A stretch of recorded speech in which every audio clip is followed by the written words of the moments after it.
Okay.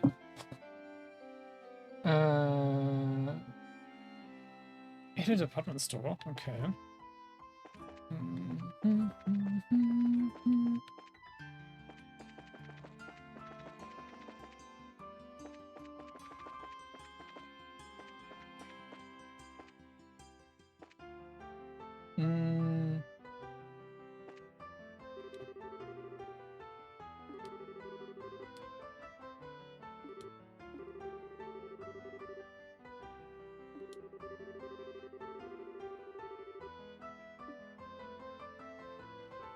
Okay.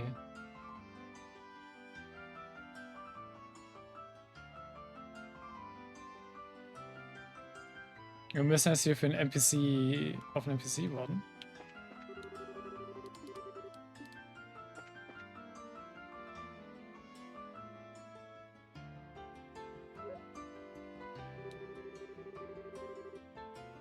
The guy standing in front of the market has been staring at me for quite some time now. Makes me very uncomfortable. That girl just walked by here again. 2 more times. If the girl walks by here 2 more times, it means she's the one. But what if she doesn't walk by again? Oh man, will she? Won't she? Will she? Won't she? Sag ich jetzt schon mal, Anton ist ein NPC, den wir in den späteren Teilen auch jedes Mal wieder antreffen werden. Und es wird jedes Mal um Liebesprobleme gehen.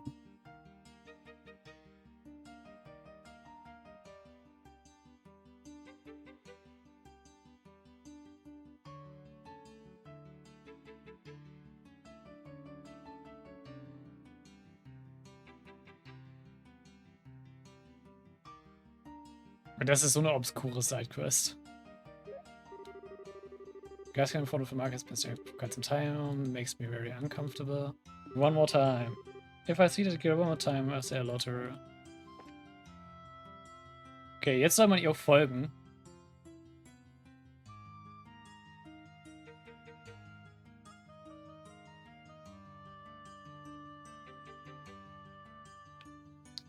Bisschen weirde Sidequest, aber okay.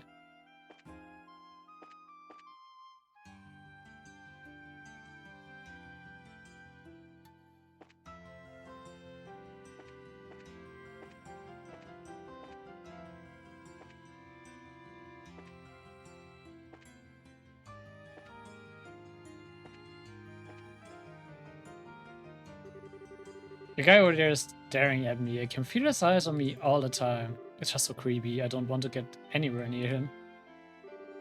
Oh, hi, braces. What a relief. I feel a lot safer with braces around.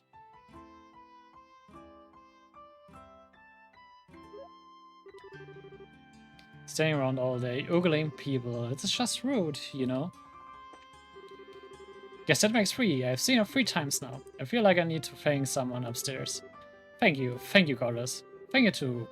You guys, here, take this as a token of my appreciation. Carnelia Final. Alright, time to man up and say something to her. Ja, damit haben wir das letzte Chapter der Carnelia gefunden. Wow, ist das obskur.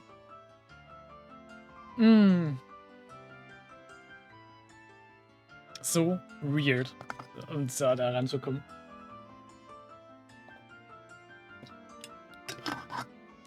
Aber ihr wisst, was das jetzt heißt, ne? Carnelia Lesestunde.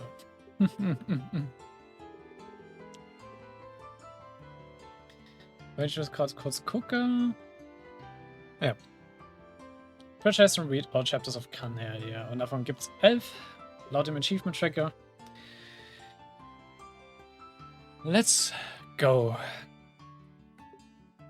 The Imperial Chronicle. I stood there, upright in front of the revolving door, scuffing the heels of my boots against the ground. Pulling slightly on the collar of my trench coat, I dropped my chin and gazed at my partial reflection in the curved glass. Aside from my short-cropped hair, I wore a modest-looking double-breasted leather raincoat and a pair of special order steel-reinforced boots, both of which at a first glance appeared to be the most common of common apparel. Yet they were in fact much more than the naked eye could detect. No ordinary average appearance, it was of just as much importance today as it had been on any other day in times past. Not far off, the sound of footfalls echoed rhythmically like the steady beat of a pendulum swinging back and forth as the throngs of those coming and going moved quickly along the cobblestone avenue, enveloped and tinged silver by the morning mist. At times, the calling voice of a street peddler disrupted the static flow, but as soon as the honking cry faded away, it would resume its course. Each morning that I found myself setting foot in the Imperial City, I also found my surroundings to be unchanged and stained by the same somber tone of gray. Snatching up a magazine from the underarm of a street vendor, I tossed a fear mirror on the left hand, poised expectantly behind his back. The Imperial Chronicle, the magazine I read so often that even the ink bleeds were familiar. Side note, the Imperial Chronicle ist auch ein Newsmagazin wie die Burn News, nur in Erebonia. Roughly flipping open its cover, I scanned the headlines along the top of its monochrome pages. Then suddenly my breath caught in my throat. At the very bottom of the local news page, I found those letters, that sequence of characters which I had not heard nor seen since the time of the life-changing incident. My eyes instantly gravitated to the spot, and for a time remained fixated. Ein Senate. The very meaning of those letters became lost to my senses as I stood motionless. My gaze fixed on the same line of text until it all seemed to coalesce into a single blotch of ink. After a few seconds of blank comprehension, my vision settled and I wrenched my eyes to the beginning of the article. As I began to read, my memories verged on a single point in my past and then slowly started to run in reverse.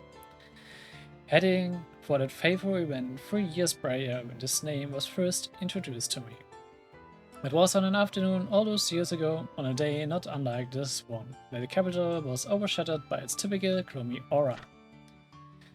I was a little younger than now, a 22-year-old boy who stood silently in front of the boutique door as usual, double-checking his appearance before lightly treading over Mich's Imperial factory. It was on this day that it had been arranged for me to receive a new job from Mich, the shop owner himself. Although he was a drab middle-aged man, being the open enthusiast I was, had found myself as one of his few regular customers. Nee, das war nicht der Mich. Ich glaube, Mich werden wir auch in Code-Stil sehen. Als NPC.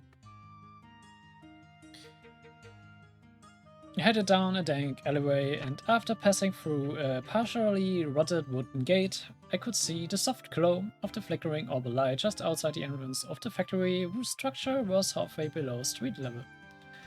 I first began receiving jobs for Mich about the same time when dissension began to occur in society over the 100 Days War. It was during this period that relations between the Imperial Kingdom and the Empire were the worst, and the importation of ornaments had become almost non-existent. Conspiring with underground elements and planning a smuggling operation, Mitch made out to be his accomplice in crime. For the job which I received by his hand was none other than that of the courier. Being nothing more than a commoner in my teens at the time, I met him and a jury devoid of any connections in life besides. I naturally jumped at the opportunity without a moment's hesitation. And even after relations with the bearer had returned to some degree of normalcy, I realized I was in no mood to give up my specialty, which focused mainly on the delivery of stolen goods. The reason being, there was no job out there which could bring in the kind of mirror this one did. With an unrefined and inconspicuous appearance, I had countless times before hidden items of various sorts in my hat and trousers and made my way hither and thither between the borders of these neighboring nations. And though to my delight my wallet had become increasingly laden with a bounty of monetary rewards, I had routinely changed my alias as a precautionary measure. So much in fact that these false names had built up into quite a list over the last few years. I've been known as Phil the Frivolous, Rooney the Trickster, and even Chris the Coward. Mich had always called me by one name, Toby. This was the identity I had used for my initial job, and the one I liked above all others. The train station. Hello there, Toby. You've come at just the right time. Greeting me with those words, Mich shuffled slightly in a seat behind the counter. The baked confection he had been eating was ever so carefully placed atop his lap to prevent it from falling onto the floor. He smacked both of his powdered cougar-covered hands together with a clap, and a cloud of white particles puffed into the air. The smell of sweet spices and baked apple pervaded the dimly lit shop. We had an item dropped off no more than a few minutes ago. He continued turning in his seat. Mitch reached back and snatched up something wrapped in old magazine paper from off the shelf, tossing it to me, knowing full well I wouldn't get any sort of answer I asked anyway. What do we have this time? Oh, wait.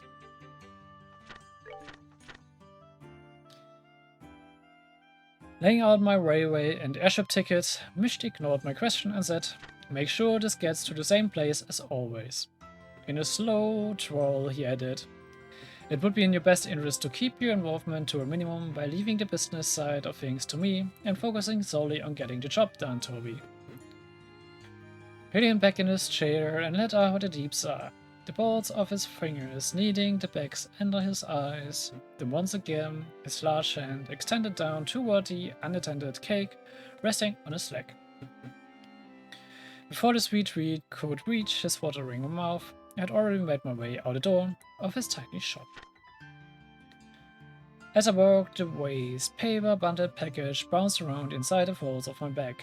By the feeling of its shape and weight as it beat steadily against my sides, I concluded that the object in my possession was probably just more swag. It didn't make me nervous not to know what it was that I was carrying, for I had done this type of job many times before. And no matter what kind of trouble I found myself wrapped up in, I'd always somehow managed to come out unscathed. In truth, my experience on the job had made me tough, and had become well versed in the art of orbital magic. So it was that when I laid eyes on the rough-looking trio at the station, I felt no more knots of uneasiness in the pit of my stomach than was necessary for someone of my abilities. The platform for the train bound for the barrel was abuzz with passengers awaiting its eventual arrival, seeing that the benches were so crammed full of people that they could have very well been a tin of packed sardines. I resigned myself to standing near the entrance as I patiently waited for the train to come in. Twisting my body in order to move the back of my other shoulder, I noticed the figures of two men. Heads bent together and conversing in an inaudible tone, they stood just beyond the ticket gate, right about where the horse head of the Imperial emblem lay embedded in the ground in a grand mosaic of tiles. After a short interim, another man approached and joined in the conversation. From my perspective, this was one ragtag group I most certainly couldn't have given a passing grade to based on looks. All three were extremely well built, and sported the same haircut. To put it mildly, they stood out like a They stuck out in the crowd like a bunch of sore thumbs. Making sure to avoid eye contact with them as they glanced in my direction, I slung my bag back onto my shoulder and ever so calmly reached my hand into my pocket and ran the tips of my fingers across the surface of my orbment. A woman's voice reverberated within the walls of the station, notifying the passengers that the train had arrived. The long rumble of an orb engine could be felt in the distance, and after a few moments, a large vehicle was seen rolling up on the shoulder. I muttered to myself, "All is well," but the sound of my voice was drowned out by the din of the massive machine. Brakes screeched, and a flash of black light reflected off the surface of the giant iron beast as it came sliding in across the rails. The immense vibration in the air emanating from the moving locomotive at its epicenter let me know that the orb engine had been put into full reverse in order to decelerate and bring the train to a grinding halt. While being shoved to and fro by the waves of impatient travelers flooding out of the waiting area, I was swept toward one door of a passenger car. As we passed by the conductor, I caught another glimpse of the ticket gate. The men who were once there were now gone, and the only thing that remained was the profile of the horse made of glossy tiles, glaring back at me in a shade of deep crimson. Ich trinke mal kurz was.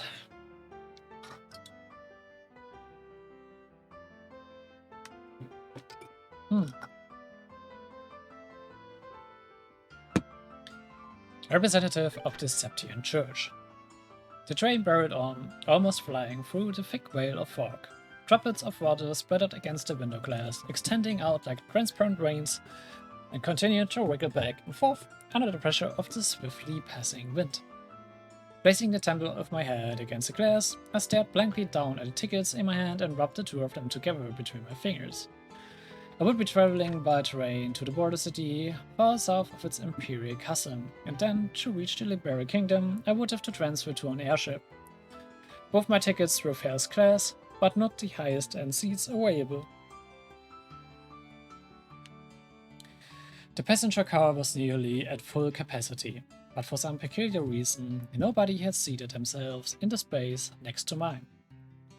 As I mused about the empty seat, it occurred to me that Micht may have purchased the spot ahead of time, leaving it vacant on purpose. There was no doubt in my mind that he was being paid handsomely to make sure this job was done and done well. "We will be traveling to the Liberal Kingdom, sir." Right around the time my trip on the trails had passed its halfway mark, I was met with a sudden question, and set up with a start. My eyes searched for the one who asked it. There, standing in the aisle, was a single woman with a radiant complexion beaming down at me. She wore a coat with overlapping buckles secured slightly above her breast, and appeared to be in her mid-30s. Gingerly bending her knees and pointing a finger at the empty seat beside me, she asked, "Do you mind?" With a tilt of her head, she indicated at the rear of the passenger car where swirling smoke saturated the air, and softly muttered, "The smell from the tobacco smoke is just dreadful." Wordlessly, I nodded and tracked my bag from its place on the floor, moving it over by the window to the opposite side of my feet. The woman expressed her thanks and delicately sat herself down in the seat next to mine. For being a perfect stranger, she talked on endlessly, and I probably reciprocated the conversation by saying that I was on my way to the Liberal Kingdom on business as an urban specialist. The story was that she was on a mission of mercy for the church and had an errand to fulfill in the border city. "Just so you know, people sometimes refer to me as Sister," she went on. "Of course, it's just a nickname." She recrossed her black leather boot-clad legs and let out a sort of suppressed titter from the back of her throat as she made mention of this. Sister Carnelia was her nickname.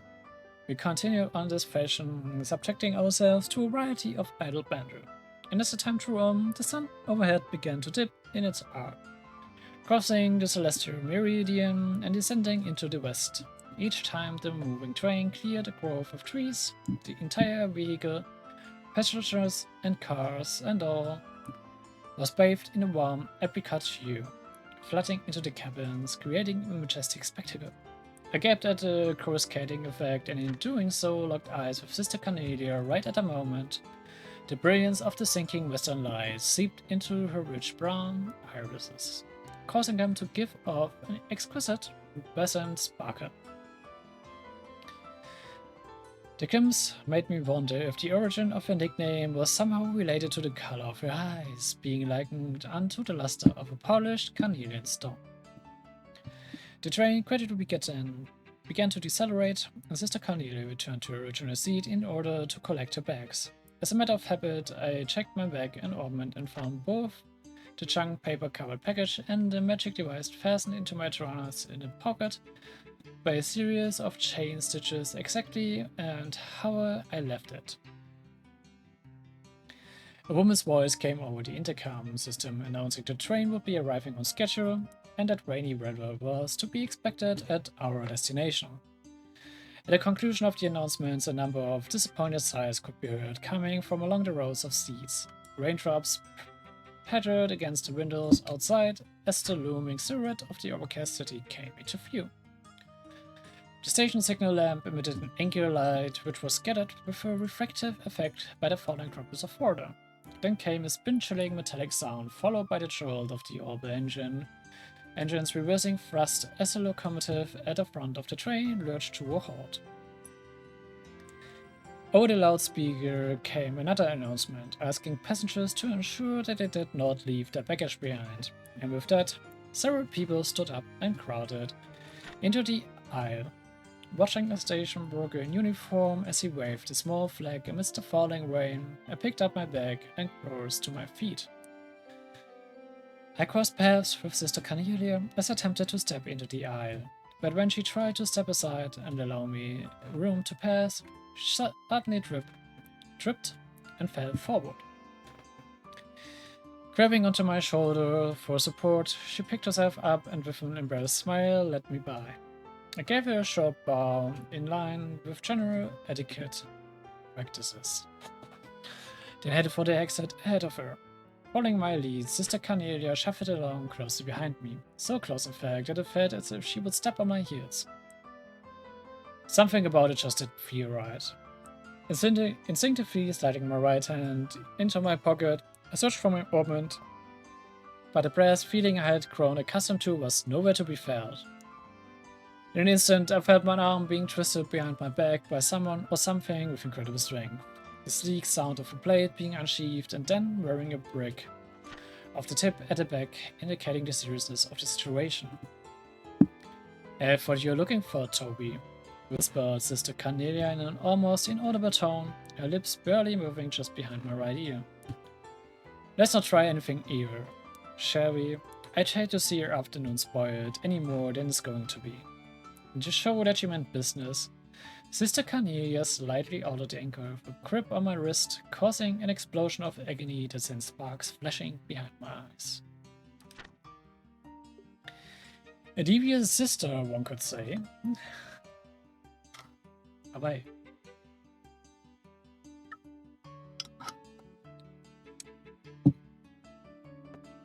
Human fodder. Sister Carnelia spoke to me in a tender tone, as she sent a wave of immense pain rushing through the whole of my right hand. I won't have any trouble with you, now will I, Toby? She asked. Far from eyes just brimming with tears, I nodded my head in consent as the salty streams of water ran down my face.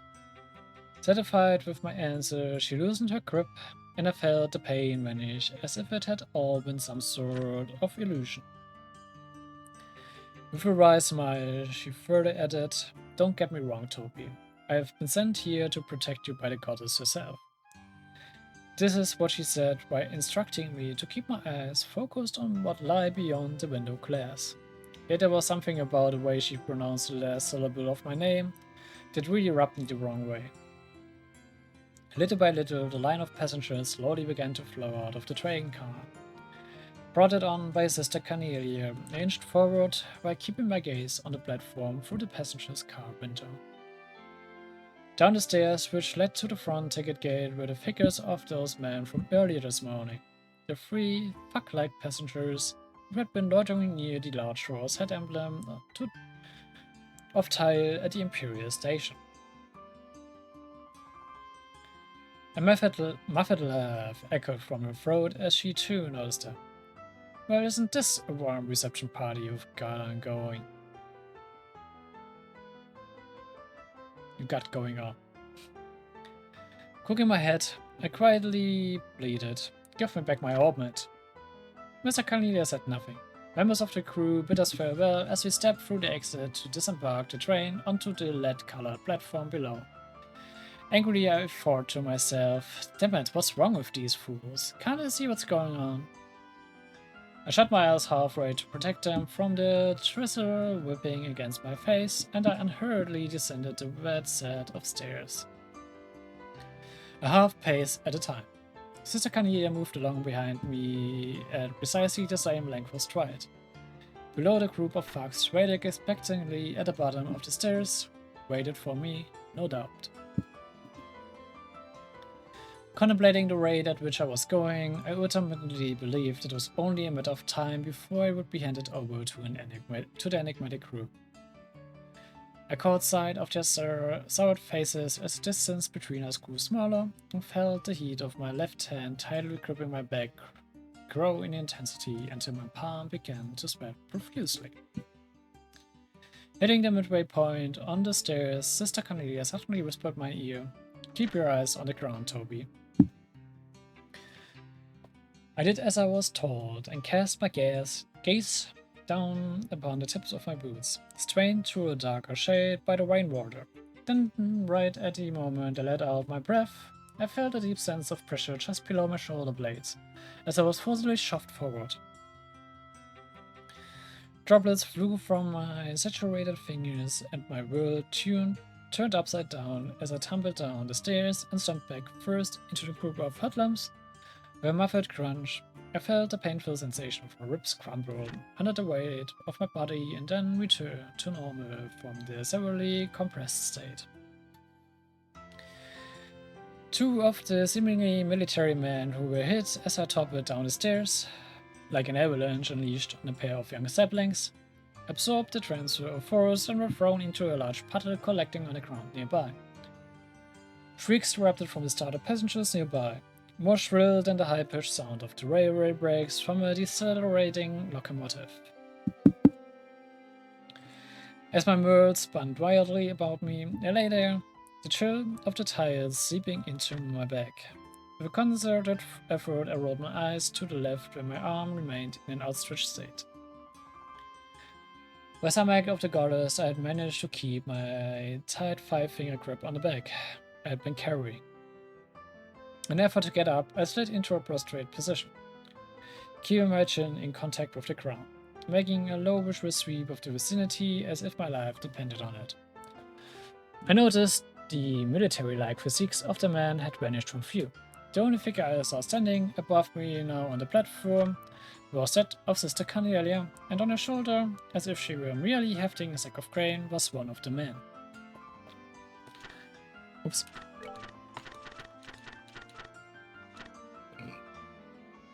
Sorry.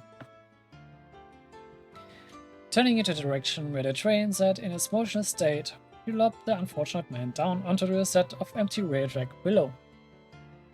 By this time, I had risen to one knee while keeping the other planted firmly on the ground in a half-standing position. The world in front of me was still swaying, undulating in my wavering eyesight. My head slowly rocked back and forth with it as the double vision of Sister Carnelia boots approached me. Then with a strong grip, she tugged on my hand. For some strange reason or another, when she did this, I failed to notice the unpleasant feeling that her hand wrapped tightly around mine brought. "Let's go, Toby," she instructed in an authoritative voice. Nearly tracking me, she pulled me to my feet, and before long we were hightailing it out of there. The onlookers made quite a commotion as they moved hastily out of the way in a determined attempt not to be caught up in the middle of our flight path. The back of my left hand swung carelessly, knocking against my thigh. After clearing the ticket gate, Sister Carnelia finally let go of my hand, but a sickening, slippery sensation came with it. Looking over at her, I realized that the stomach-churning, slimy feeling on my hand had come from the bright red blood which stained both of hers. I peered back over my shoulder in the direction of the platform as I continued to run, but the fingers of those 3 men who had been waiting for me at the station were nowhere to be found. Emissary of the Sabbath. I sat staring at a partially melted lump of butter on a stack of cold pancakes. Picking up a fork, I poked at them, and after turning the top one over, I daubed the milky yellow substance between the rubbery layers. In doing so, my interest in what sat atop of my plate faded to nil. A hanging lamp dangled overhead, making sporadic buzzing sounds as its honey-colored light flickered, creating jittery shadows and distorting my vision within the inn. The pouring rain outside didn't appear as if it would let up anytime soon either. Bringing my face closer to the window, I peered through the film of water flowing down the outside of the glass as I tried to make out the dimly lit avenue. Although the station house sat right at the end of the road from where we were lodged, all that was visible was the side of the structure obscured by a shadow which prevented me from being able to see the platform. "There's nothing to be worried about," said Sister Carnelia as she returned, wiping her hands with a handkerchief as white as newly driven snow. Stretching the square strip of cloth out, she sat down and placed it neatly on her lap, like a napkin. Then in a reassuring tone, she added, "We have seen the last of them for a while." Watching the tips of her fingers move as she smoothed out the wrinkles in the piece of fabric resting on her legs, I was hit with a sudden flashback, reviving the awful sight and coppery scent of the sticky blood, which had covered those hands no more than a few hours before. How can you be so certain? I asked, still having more than a few reservations. Because that's how these types of crime syndicates work, she replied, clearly seeming to know all the answers. The waiter came and set a plate in front of Sister Carnelia with a soft clink as the base of the glassy dish tapped slightly against the hard surface of the table. After scooting the meat-laden porcelain plate closer to her, she licked off the sauce, now covering the tips of her fingers in an almost sensual way. Sickened by the blood image already in my mind and now the sauce, I tossed my fork aside and leaned heavily back in my chair. The city outside began to fade into shades of grey, and by the time Sister Carnelia was finished tucking away her steak, it had completely sunk into the darkness of night. I questioned her again. How can you be so certain that no one will come after us?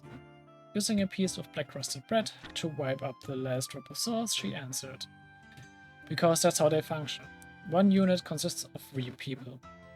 Then, as if remembering something else important, she added, that group that was after you, they're a Jägerkorps. Upon hearing this, I recalled seeing some of those men at the landing port some time ago. Only the most renowned and skilled of mercenary groups have the honor of calling themselves a Jägerkorps. At least that's what Micht had told me about them. They were soldiers of fortune who were said to relentlessly follow the flow of mirror wherever that happened to lead. And they would stop at nothing to get at it, even if it meant spilling blood. Warhawks, mercenaries without borders, and a group never to get involved with. That's what Micht often had a habit of saying about them. Instinctively, I stepped my foot forward and checked the location of my bag with the tip of it. It's quite simple, really, Sister Carnelia explained as she reached for her dessert. You, Toby, are carrying something that's apparently got a lot of people on edge, and someone's hired a Jägerkorps to take you out. But it's not me they're after, it's what I'm carrying. It's all the same, she retorted as she gulped down a cup of tea in a single breath. They're going to kill the courier before they even think about searching the contents of his bag. A butcher kills a cow before someone grills a steak, not the other way around. Lecture me all the while. Sister Carnelia took a glossy tallow-handled knife in hand and sliced into her apple pie. The powdered sugar sprinkled on the flaky crust danced under the golden light. I felt a stabbing pain of guilt race through me just above my gut.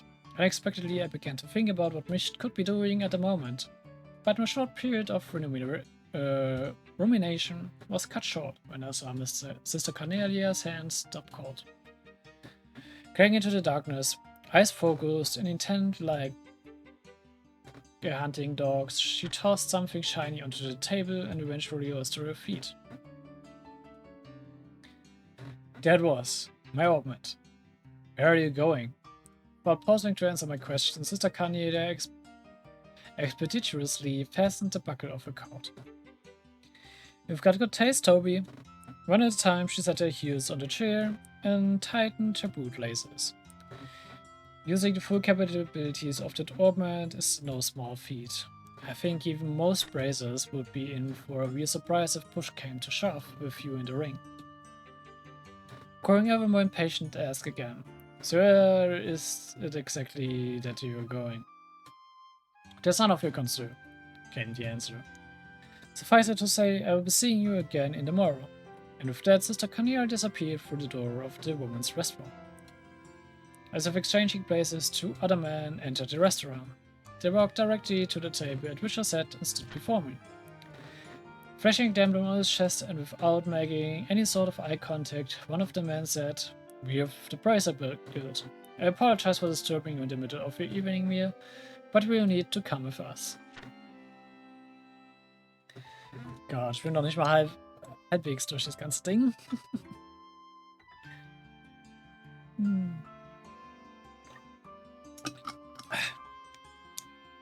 Genau, Mund und Stimme.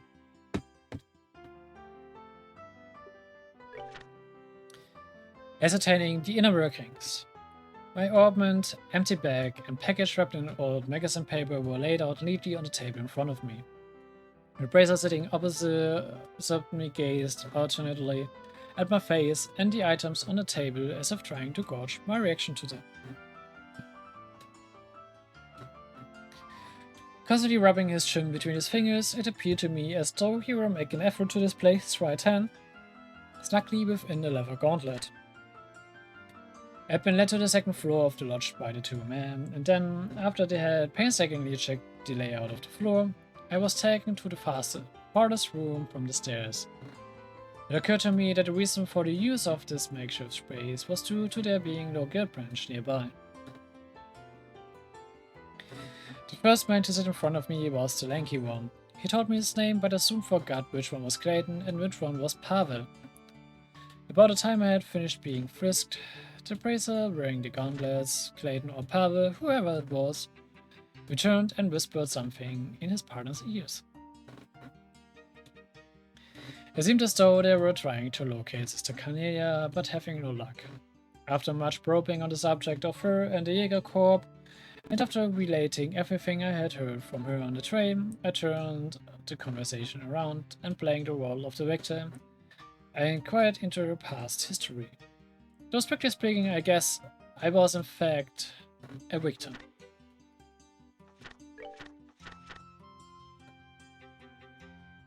Her name is Selnet.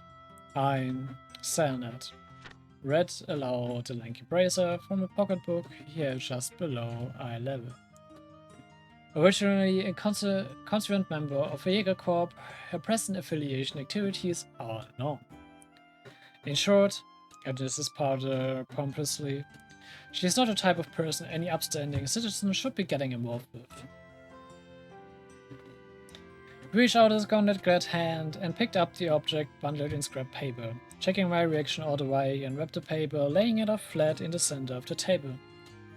The contents turned out to be a lump of metal ingrained with a sort of clay-like substance. I blurted out, I was on my way to a research institute with the item when everything happened, and then threw in the address of some non-existent client for good measure. The bracer took notes, making sure not to leave out any of the details of our conversation. Then, to dispel any lingering suspicions, I agreed to stay with them under their watchful eyes of the night. The next day I also found myself inclined to go along with them to the nearest guild branch in order to file a report about events that happened back at the station, but I had no qualms over the matter. My greatest concern at the moment, after all, was not running into any more trouble.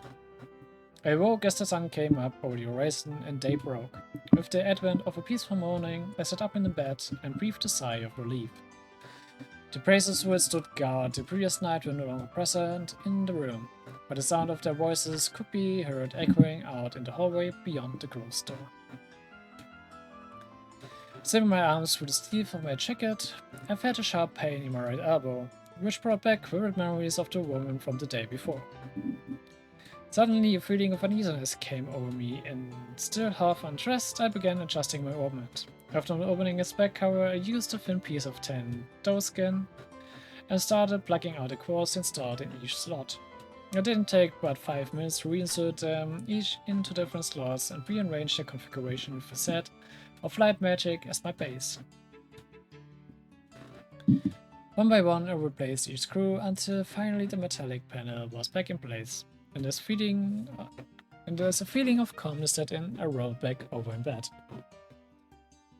It was at that time that a tall woman, appearing to be a maid, opened the door carrying a basin of hot water for the sink, with which guests could shave and wash their faces. After placing the small steaming tub on the table, the woman went quickly about her daily task of removing the bedline. Finding myself shoot for my own bed, I reluctantly headed toward the basin when just beyond the open door, I caught sight of 2 shadows cutting across the hallway in succession. "They're here," I heard myself mutter as the low tone of my suppressed voice reached my ears.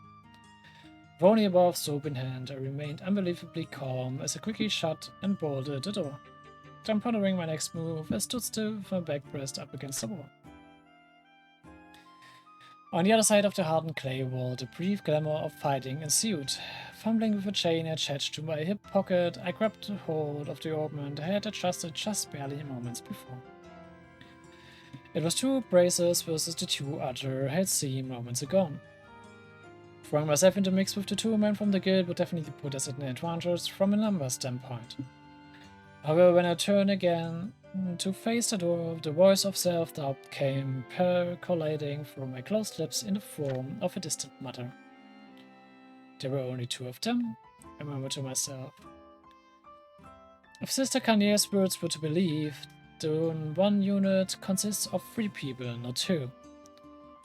Again, I questioned myself inwardly, then raised a third. The hair on the back of my neck stood on end as I realized my plight. Something swung down over the top of my head, catching me around the neck, and the next instant I was flung to the ground. From the corner of my blurred and spotty vision came in the inescapable view of a woman with demonic, bloodshot eyes standing over me, trying to wrench the very life out of me with every twist of the sheet she had wrapped tightly around my throat. Clutching my weapon in hand, I activated it and fired off a burst of magic while laying half asphyxiated on the wooden planks of the room floor. I'm not sure how you pronounce it, but also, ich weiß nicht, wie man es ausspricht, aber ich denke mal, das ist es so ungefähr. The destructive vortex of compressed air sliced deeply into my hip, but at the same time caused the woman to double over before forcefully blowing her to another part of the room. Shreds of whirling linen, flecked and sprayed with fresh blood, blasted out through a gaping hole in the wall where a closed window once stood, leaving nothing behind but shards of broken glass and a frame rent beyond all repair.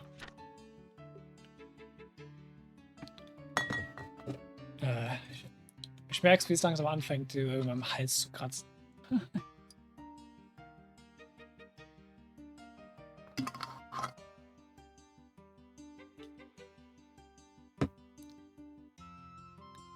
The death of a friend. Wheezing, I breathed in, the sound high and whistling as the air poured to make it through my constricted windpipe. Still clutching tightly to my ornament, I unwound the sheaths from my throat.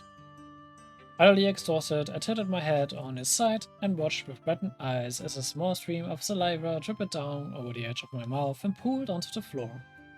When fresh air finally made its way into my lungs, it initially choked me nearly as badly as the sheet had. A thump from somewhere behind startled me from my fit. The Jäger demoness, like a spring-laden doll, leaped up from the floor of the room. The single shot of magic I had previously landed in her gut should have done the trick, but the fluid way she moved about made it appear as if she were unfazed by the blast.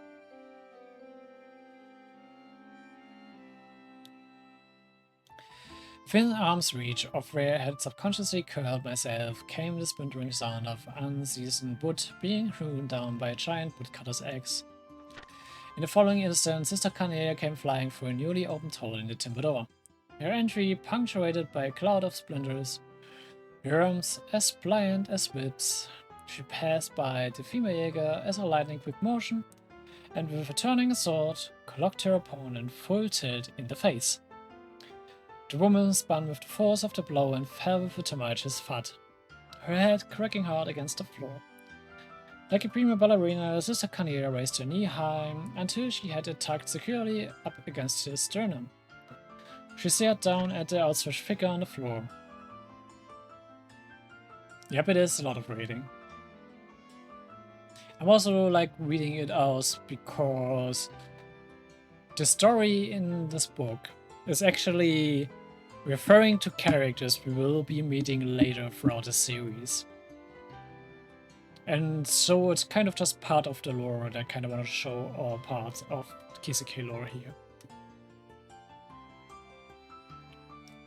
It's also part of the 100% completion of the game.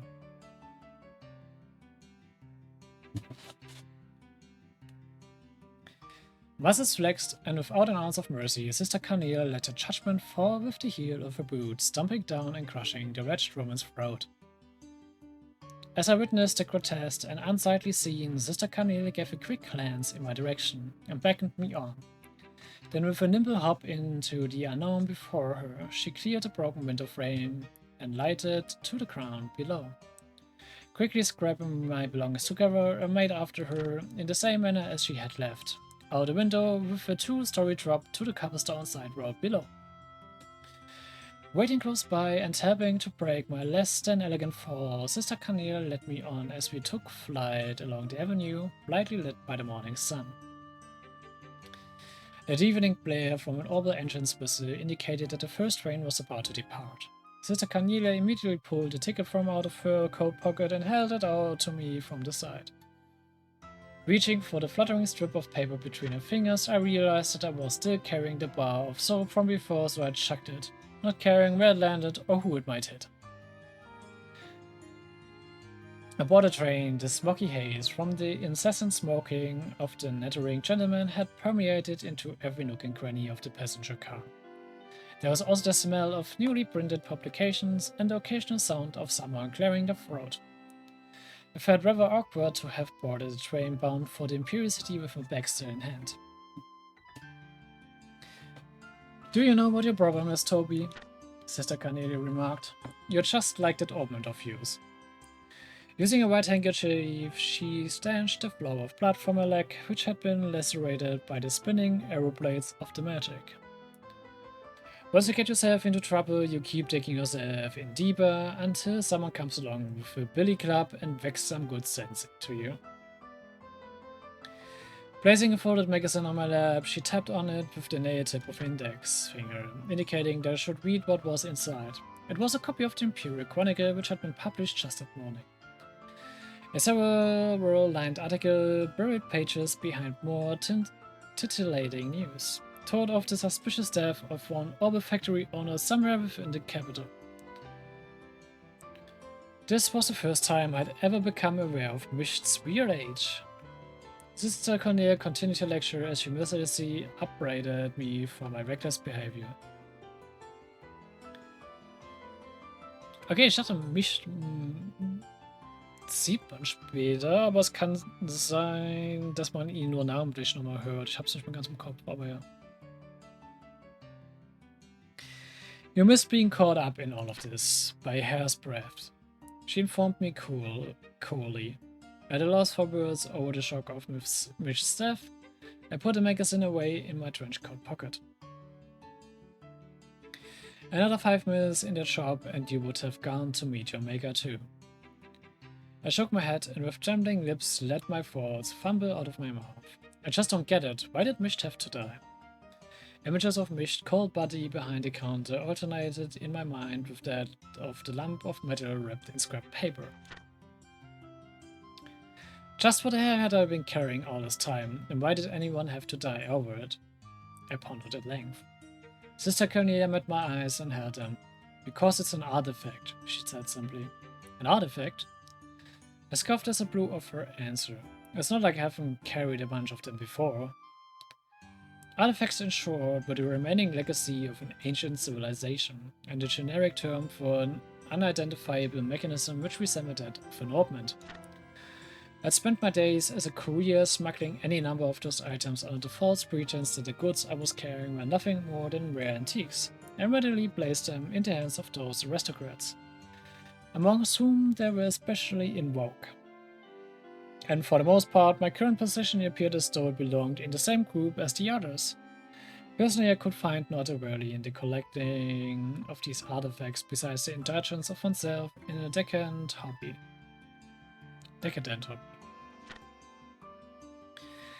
Chiding me as I were a clueless child, Sister Carnelia rebuked. "You're wrong, Toby. This one's much different than the others." After a moment's pause, she added, "It's alive." Unable to grasp what she had meant, I looked at her with a questioning expression on my face. Sister Carnelia tried again. "What I'm trying to tell you is that it still works, although I'm not really sure what kind of power it actually has. It was unearthed during an excavation within the Empire's territory about 30 years ago. Sister Carnelia's subsequent story about the peculiar lump of metal told of the dark history surrounding a group of aristocrats who relentlessly sought after it. The artifact itself had transitioned from hand to hand by those in power, as one after another they were murdered while slumbering in their bedchambers. Then at the end of the 100 Days' Wars, its whereabouts were said to have been lost. And strangely enough, it finally turned up in the capital after all this time. She said, finishing up the account. An announcement chimed in the passenger's car, notifying those riding of the scheduled time of arrival. Sister Carnelia uncrossed and recrossed her long legs. The one who is after that artifact hired the Diego Corps to bring it to them, whatever the cost. So as a result, I was dispatched by the church in order to protect both you and it from falling into their hands.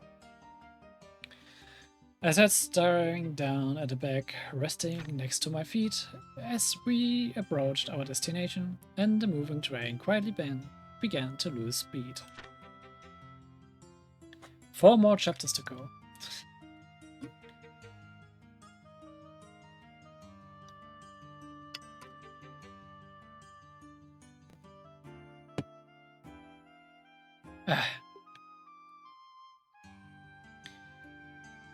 But actually, before I continue, ich mache eine kurze Toilettenpause und hole mir noch was Neues zu trinken, damit meine Stimme nicht so sehr abkackt. Bis gleich. So, bin ich auch schon wieder zurück. Machen wir mal weiter. Stimme killen.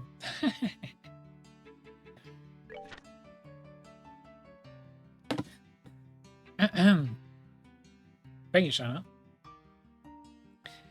My voice is already being a bit troubled by reading this much aloud. In the bowels of the imperial city. Moving purposefully through the crowd, we made our way between the rows of seats. Each time, the swinging bag in hand struck the side of my knee. I became keenly aware of its presence. It was an unnerving feeling, quite like I had unintentionally brushed up against someone in an offensive way. Furthermore, it was nearly inconceivable to my mind that the ancient relic the Jaeger Corps were pursuing with such a frenzy was sitting right here inside the stitched cloth of this cheap handbag. What a fool Mich had been. Hadn't he known the burden this object would bring would be one far more weighty than the both of us could have ever hoped to bear. I squeezed my eyes shut against the thoughts flying around my mind and addressed Sister Carnelia, followed closely behind me.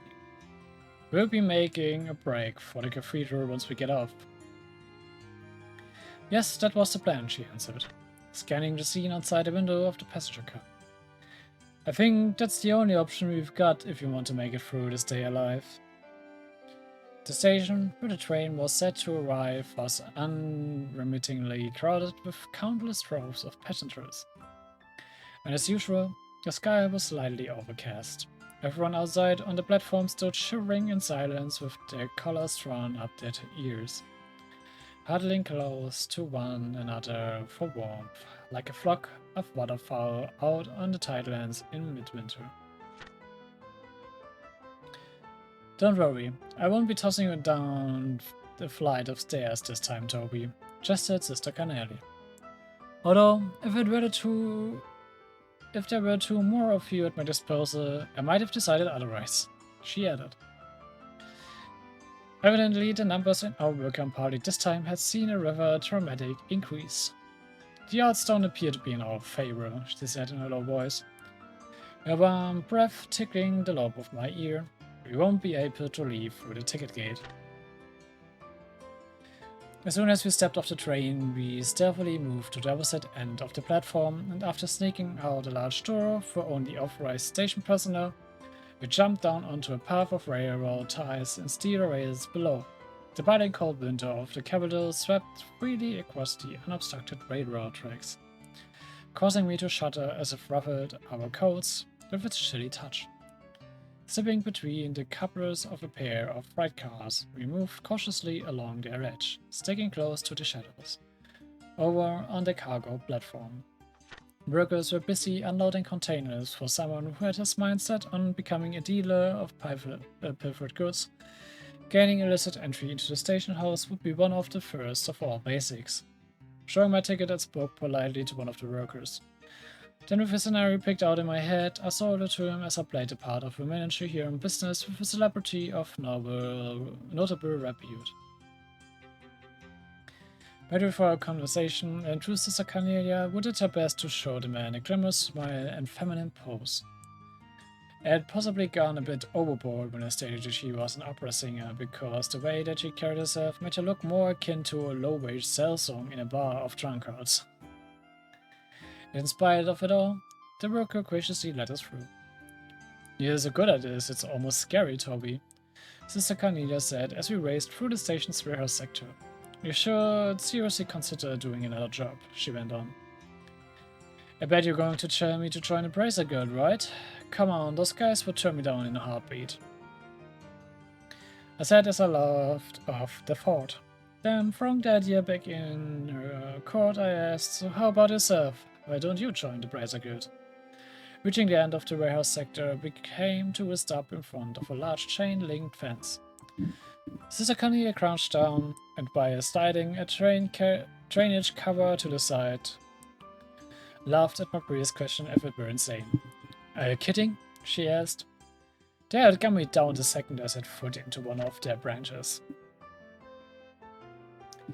The winding, narrow stone tunnels, like the one we were in, ran everywhere beneath the capital. We crawled along as the light shining down through the drainage gates on the side of the large road above us illuminated the way, like a trail of flickering orbital lampposts. The feet of those walking along the avenue passed right by where we were, but not a single person noted us scraping our way along below them. And for some strange reason or another, the world just beyond the thin, flagstone-paved road appeared so dazzling in my eyes. Yet the Ego Corp loss of the artifacting hand and the senseless sudden death, all of which had never crossed my mind before, lay in wait for me that I would too venture in the open world above.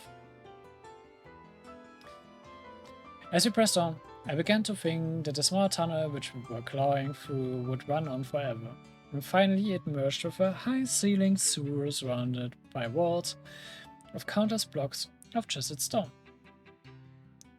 "We will go through here and make our way over to where the cathedral is located," Sister Carnelia insisted. Raising one brow, she pointed her finger upward. "It is a lot safer down here than it is up there." "This fine and all, but what are we going to do if it gets attacked?" Yeah, okay. Sister Carnelia grabbed my hand and with that stepped into the muddy darkness beyond. "Don't worry, Torby," she reassured me. "Faith isn't the only thing supporting the church." Gott, ich muss wieder was trinken für meine Stimme.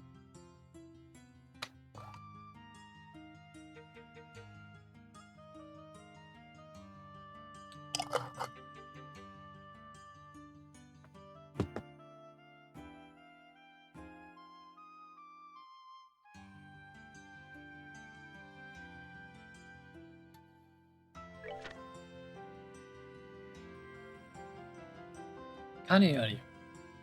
The flicker of dying orbital lamps mounted at the equidistant lengths along the sewer walls sent thin streaks of light across the surface of the rippling flow of filthy sewage.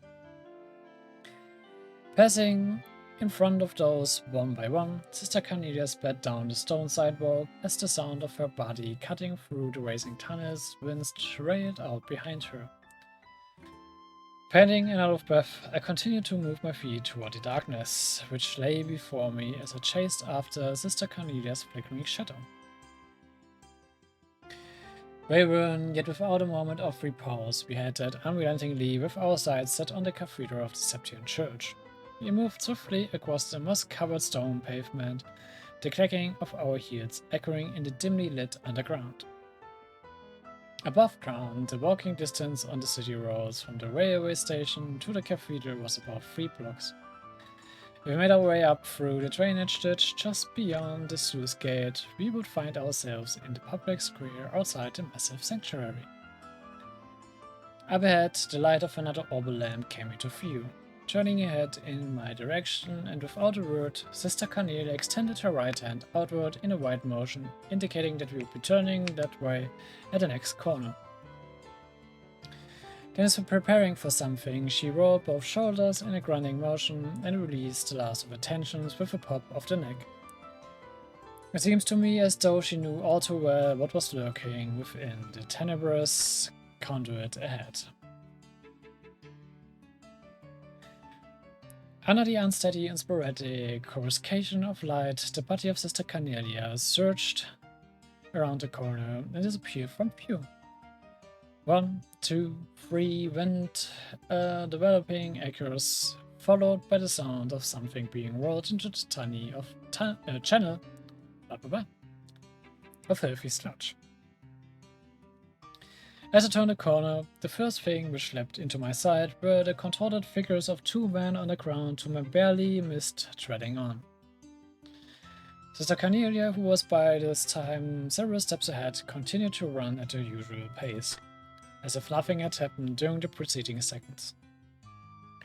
"It's Carnelia!" came an angry but noticeably wavering voice from behind.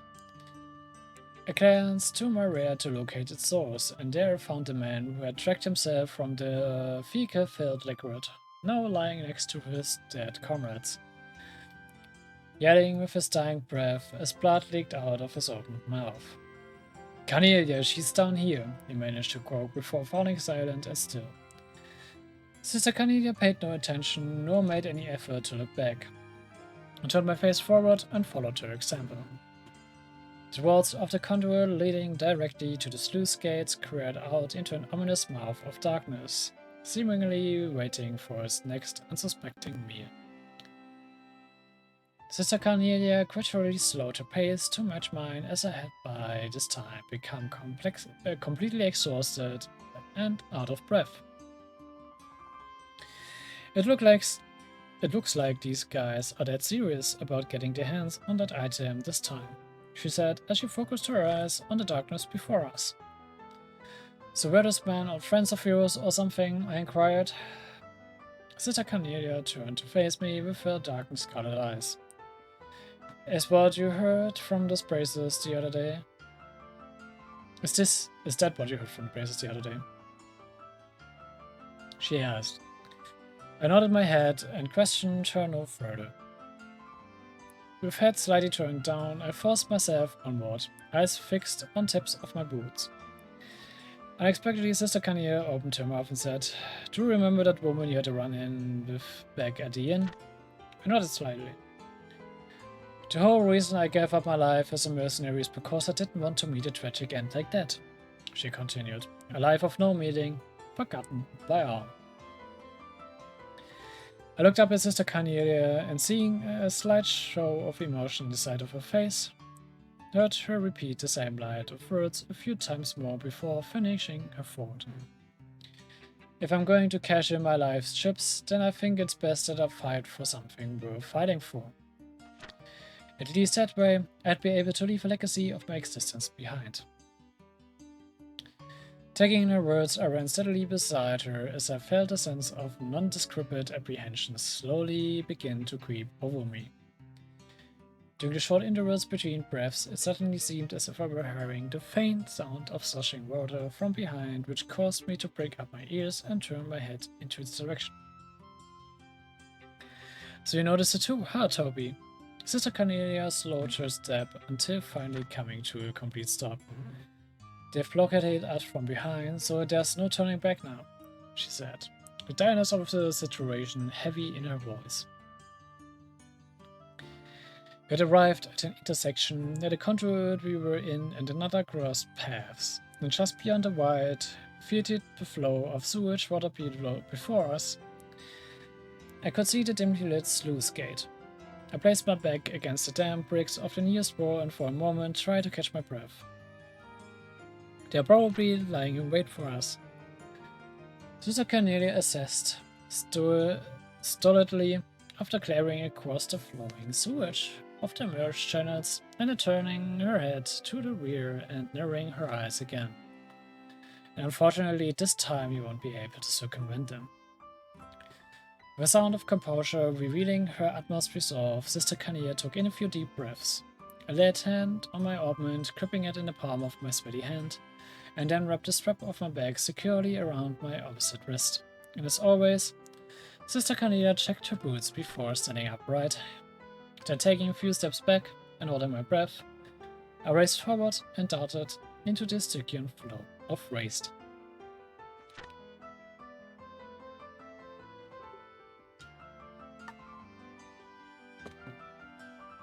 Ich muss wieder was trinken, ey.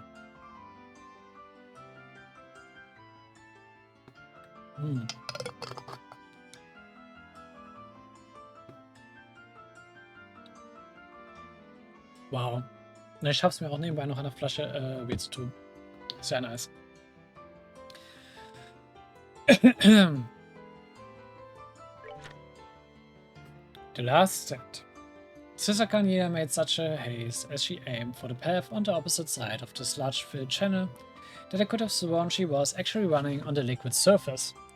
Based on my observation of the minuscule splatters her feet produced.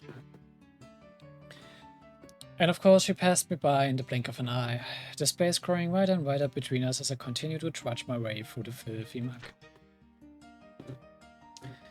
Flashes of magic erupted from the darkness by the sluice gate and ripped through the air in rapid succession, but none of them could overtake the speed at which Sister Carnelia moved.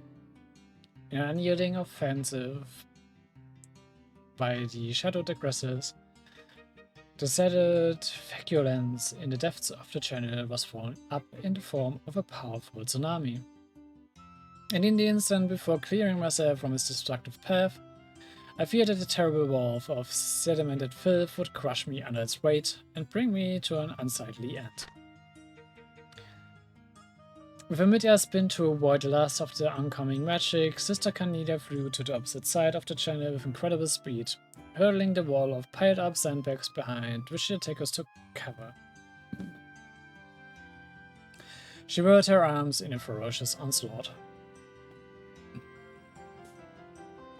One by one, like a row of pins being struck by a weighted object, a line of standing Jägers crumbled to the ground. Sister Carnelia's attacks were like a whirlwind of death, blurry with the speed at which they struck. They came in advancing at inconceivable angles, puncturing throats, slashing open arteries, and then they were gone. So it was that, when I finally reached the cobbled path beyond the stagnant channel, not a soul was left standing besides Sister Carnelia and myself. The cathedra's at the end of a ladder just beyond the gate, she indicated as she flicked dripping blood from her fingers, like a child who forgot a handkerchief to dry her wet hands. Her eyes shone with the afterglow of battle. The Jägers can't be far behind, so we'd better hurry, she warned. And this is to punctuate her warning, the damp sound of numerous feet kicking up water as they advanced toward our present location had now become clearly audible to my eyes. Ears. Sorry. Stepping over the handful of Jäger corpses laying scattered about behind the wall of sandbags, we made our way for the dry bed channel which lay ahead of us. I placed my hands on the slightly damp stone floor of the empty channel and crawled through the half-open door of the sluice gate. The falling water droplets struck the nape of my neck as I passed through the cramped opening, causing me to stop dead in my tracks. In the moment that followed, I realized the sound of an ointment overheat on the verge of discharging a burst of magic. Toby, came the ostensible voice of Sister Carnelia as my mission was instantly flooded with a wave of exceeding brightness. Then in the midst of this world of blinding light came the hand of a savior which grabbed me firmly by the shoulder. The powerful feeling of being tracked and the explosion produced by magic rupturing stone were almost simultaneous. As the booming roar swept across the whole of my body, I was thrown backward toward the ground. Despite my clouded vision, I managed to somersault before landing in the prone position. Choking on the filthy putty I had fallen face down in, I lifted my head in time to see a cloud of blackened dust being heaved from the mouth of the halfway raised sluice gate door. And as if my worst nightmare had now become reality, I watched as one after another the blockading Jaegers emerge from the smoky cloud, each bearing a glittering blade. I floundered about on the slippery mud and watched as their ranks sprang into action and closed in, their rugged facial features now visible to my eyes. Instantly rolling to the side, I unsheathed my hidden blade as I attempted to deflect a wide arcing slash of another with my back. The cloth of the back over which the sharp edge ran split open without a sound, and the paper-wrapped ornament fell onto the cupboard floor. Frantically, I searched for the ornament at my side, but was unable to get a grip on it because of my clumsy, panic-stricken stake. One of the mercenary men, his eyes intent on my throat, drew back his long straw to end my life. But before he could make his move, a dark silhouette appeared from behind. It was Sister Carnelia. Her hands, moving with such finesse, disarmed the man in an instant and left only his sword behind before he was launched from view into the hanging shadows, wailing the dank conduit. As the sound of the falling sword struck the ground with a high-pitched clink, Sister Carnelia dropped to her knees. Her soft whispered words were full of regret. "I'm sorry, Toby."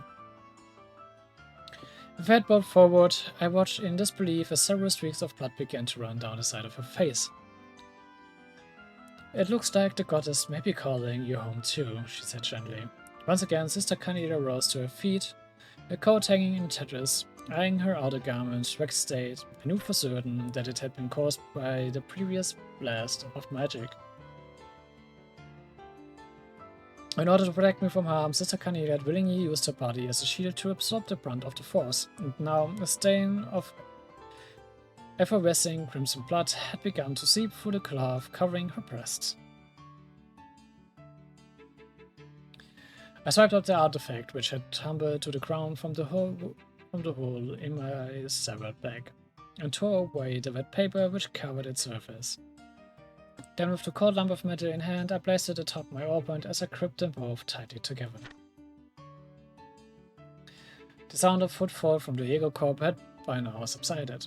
They stood in a cluster with their swords drawn, effectively blocking any possible escape through the sluice gate. Sister Carnelia let out a shrill cry, and I, as if taking the sound to be the command to attack, unleashed the energy pent up within my ornament. The device roared, and at the instant the magic was discharged, I felt an intense wave of searing heat gaze over my cheeks, as my entire body was immediately blown backward by its powerful force. Stunned, I collapsed onto the floor. When I finally forced open my eyes, I could see Sister Carnelia standing above me with her back turned to face me. Her right arm had lost all strength to function and hung limply at her side. Dazedly, she slid to her knees and slumped onto the ground before me.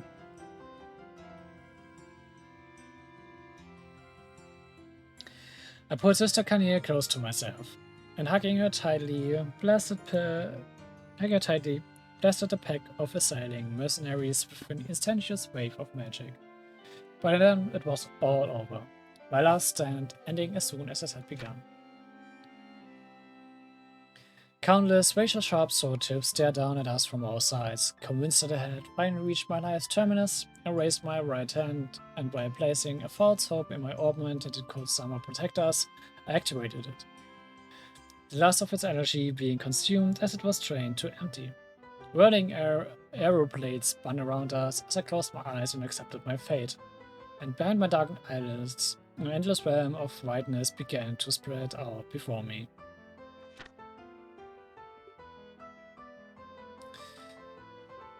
Finale, a legacy never to be forgotten. I was swallowed by the light, only to be spewed moments later onto a patch of hardened ground. The air was filled with the scent of sun-baked earth. Yet for being the floor of some grandiose heavenly estate inherited by those in the afterlife, it felt quite like the flagstones I had grown accustomed to in my past life. Upon feeling around in my immediate surroundings, my searching hand found soft locks of disheveled hair. It seems as though Sister Carnelia had come as well as I to meet our Creator firsthand. Gradually, as I lay there, I felt something warm swelling within the pit of my stomach. Weary and spent, I just let the feeling spread over me. It was at about this time that the sound of murmurous voices started to fill the air around us. Warm breath tickled across my nose and brow, letting me know that I was being stared at directly in the face. Oh, ich muss mal kurz was trinken.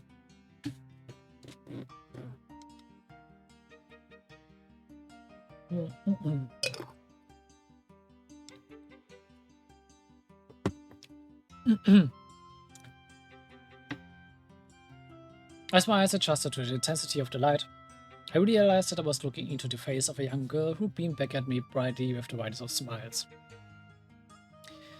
However, she seemed a bit young to hold this esteemed position of the goddess. The knell of a bell overhead rang out loud and clear. Strangely, it had sounded exactly like the cathedral distinctive toll. Taking this series of events to be rough or odd, I picked myself up and at last awakened from the dream which had temporarily evaded my senses. There it was, the familiar cityscape, the sounds, and even the scent of the breeze. I knew the place by heart. It was the public square of the imperial city which unfolded before the great cathedral of the Septian Church. I opened the fingers of my right hand and stared down at the metallic lamp in its palm, entrusted to me by Mitch. Golden filaments of light swirled across the surface of the artifact. I instantly recalled Sister Carnelia's words. "It's alive," she had said.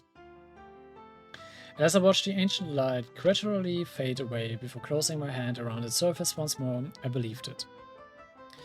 Supporting each other by wrapping our arms around one another's shoulders, Sister Carnelia and I hobbled and limped our way toward the magnificent cathedral as the awe-inspiring figure of the goddess, Idos, stood silently with unfurled wings, watching on us from the deep-hued stained glass window above. And as for the events which followed, they were all settled in orderly fashion. The metallic lamp which Sister Carnelia had so daringly risked her life for was turned over to His Eminence, the Cardinal, who presided over the cathedral. He disappeared with it through the thick open door of a sacred vault. The level of corruption which had spread like a plague among members of the imperial court, influential aristocrats, and even commissioned officers in the imperial army astonished even those mediators acting on behalf of the Bracer Guild. I stayed close by Sister Carnelia as she was laid out on a pew within the chapel of the cathedral. The real sisters of the church delicately put off a coat and cut open her vest, now stuck to her body with dried blood. Upon doing so, they found an ornate shirt of chainmail just beneath the layer of her clothing, which for strange reasons seemed to bewilder them all. The next day, a certain aristocrat who had hired the Jaeger Corps to carry out his selfish bidding agreed to relinquish the artifacts in his possession in return for keeping his estate. Hence, his collection of forbidden antiques were brought under the safekeeping of the Septian Church. Sworn to secrecy, I made immediate arrangements to take leave for the Carworld Republic. My destination, a high-class resort, which turned out to be an excellent way to recover physically and mentally, as well as forget about a series of events which had occurred over the past few days. Naturally, the praises assigned to provide my escort were none other than Clayton and Pavel, who before me left, guided me without a word to where Sister Carnelia was resting. I talked with Sister Carnelia, who had awoken for a short interval, but as I got up to leave, she reached out her dainty hand and said to me, "Before you go, I want to tell you that my real name, it's Ein Salnate." I took her unblemished hand in mine and gripped it firmly as I expressed my appreciation for what she had done.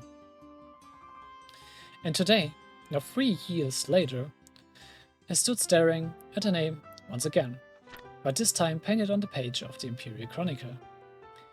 Ein Sonate.